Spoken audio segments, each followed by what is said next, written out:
राजा परीक्षित ने कलयुग को कहां-कहां स्थान दिया। सनातन धर्म के वेद पुराणों में 4 युगों का वर्णन किया गया है। सतयुग, त्रेता युग, द्वापर युग और कलयुग। वर्तमान में हम लोग जिस युग में जी रहे हैं उसे कलयुग कहा गया है। कलयुग को छोड़कर बाकी तीनों युगों में भगवान ने अनेक अवतार लिए एवं लोक कल्याण के लिए पाप का नाश किया। लेकिन क्या आप जानते हैं कि श्री कृष्ण के देह त्यागने के बाद जब कलयुग धरती लोक पर आया तो राजा परीक्षित ने कलयुग को कहां स्थान दिया? अगर नहीं तो वीडियो के अंत तक हमारे साथ बने रहिए। नमस्कार दोस्तों, द डिवाइन टेल्स पर आपका स्वागत है। भागवत पुराण में वर्णित कथा के अनुसार भगवान श्री कृष्ण अपने धर्म का पालन करते हुए अपनी बहन सुभद्रा का विवाह अर्जुन से करा देते हैं। अर्जुन और सुभद्रा का पुत्र अभिमन्यु होता है। अभिमन्यु का विवाह उत्तरा से हुआ और उत्तरा के गर्भ से राजा परीक्षित का जन्म हुआ। महाभारत युद्ध खत्म होने के 36 साल बाद जब युधिष्ठिर अपने भाइयों सहित हिमालय के रास्ते स्वर्ग चले गए तब राजा परीक्षित इस धरती के स्वामी बन गए। इनके राजा बनने के 32 वर्ष बाद पृथ्वी पर कलयुग आ गया। राजा परीक्षित जब आखेट करने के लिए गए तब रास्ते में कलयुग से राजा परीक्षित का साक्षात्कार हुआ। ऐसे आया धरती पर कलयुग। महाभारत खत्म होने के बाद भगवान श्री कृष्ण पृथ्वी छोड़कर बैकुंठ यात्रा की ओर चल दिए। ये जानकर युधिष्ठिर अपने भाइयों सहित अपने राज्य को अपने पौत्र परीक्षित को राज सौंपकर हिमालय के रास्ते स्वर्ग चले गए। परीक्षित पृथ्वी का पालन करने लगे।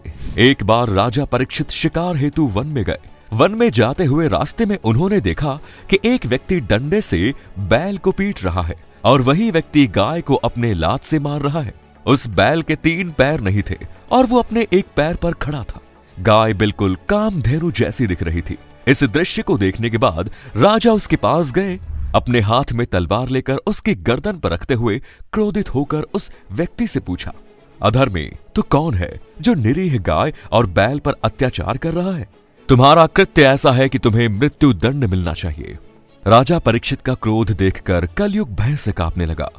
राजा ने कलयुग को छोड़कर बैल से पूछा, हे भगवान, आपके 3 पैर कहां हैं? आप बैल हैं या देवता? इन बातों का बैल ने कोई जवाब नहीं दिया, लेकिन बिना कुछ कहे उसने अपनी आंखों से वो सब कुछ कह दिया। बैल की ये दशा देखकर राजा ने कलयुग को मारने के लिए अपनी तलवार उठा ली। ऐसा देख कलयुग डरता हुआ राजा परीक्षित के चरणों में गिर पड़ा। अब राजा सोच में पड़ गए और अपना विचार बदलते हुए अपनी शरण में आए व्यक्ति को नहीं मारा। इसलिए उन्होंने कलयुग को जीवन दान दे दिया। राजा ने कलयुग को आदेश दिया। पांडव वंश के होने के कारण राजा परीक्षित भी बड़े ज्ञानी थे। थोड़े ही शब्दों में उन्होंने धर्म को बैल के रूप में और धरती माता को गाय के रूप में पहचान लिया।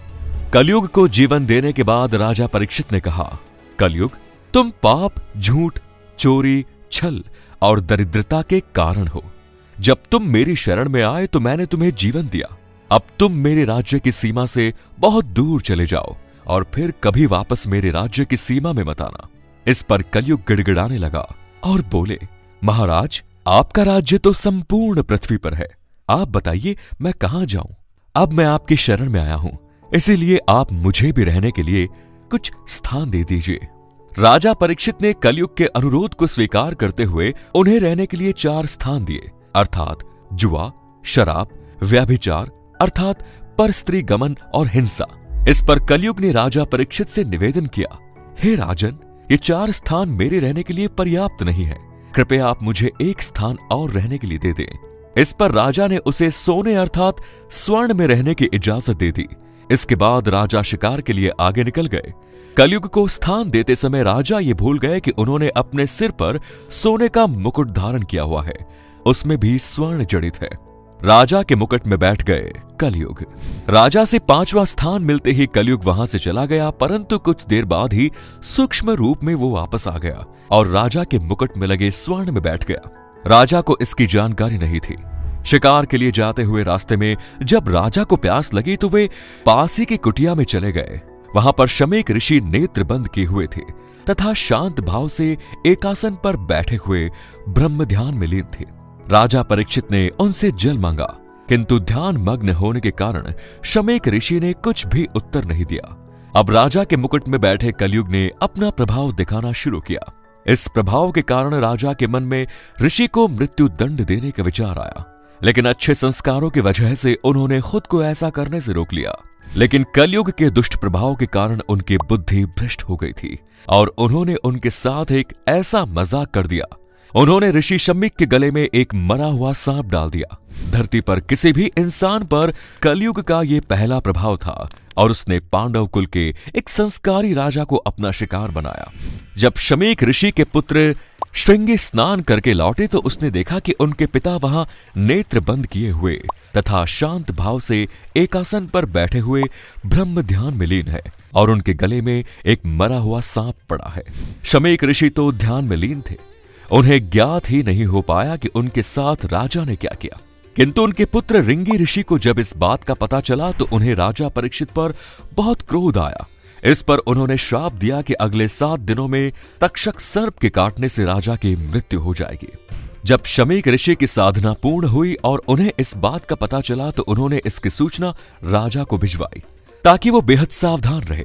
इस पर राजा ने स्वयं को मृत्यु के लिए तैयार कर लिया और अपने पुत्र जन्मेजय का राज तिलक कर उन्हें राज्य सौंप दिया।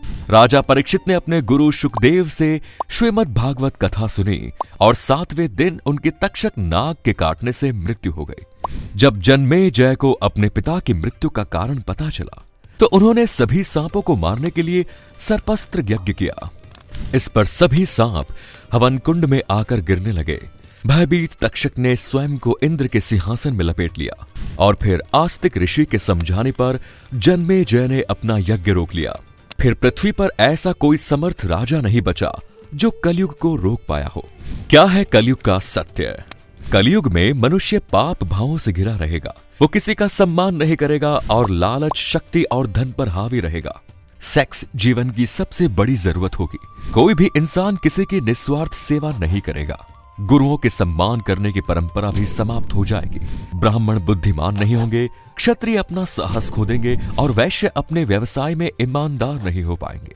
ये सब बातें हमारी रोजमर्रा की जिंदगी में आम लगती हैं। कलयुग में इंसान की सोच बस लालच और वासना से पूर्ण है। आज के वीडियो में इतना ही। वीडियो के जरिए आपको कई सवालों के जवाब मिल गए होंगे। धन्यवाद।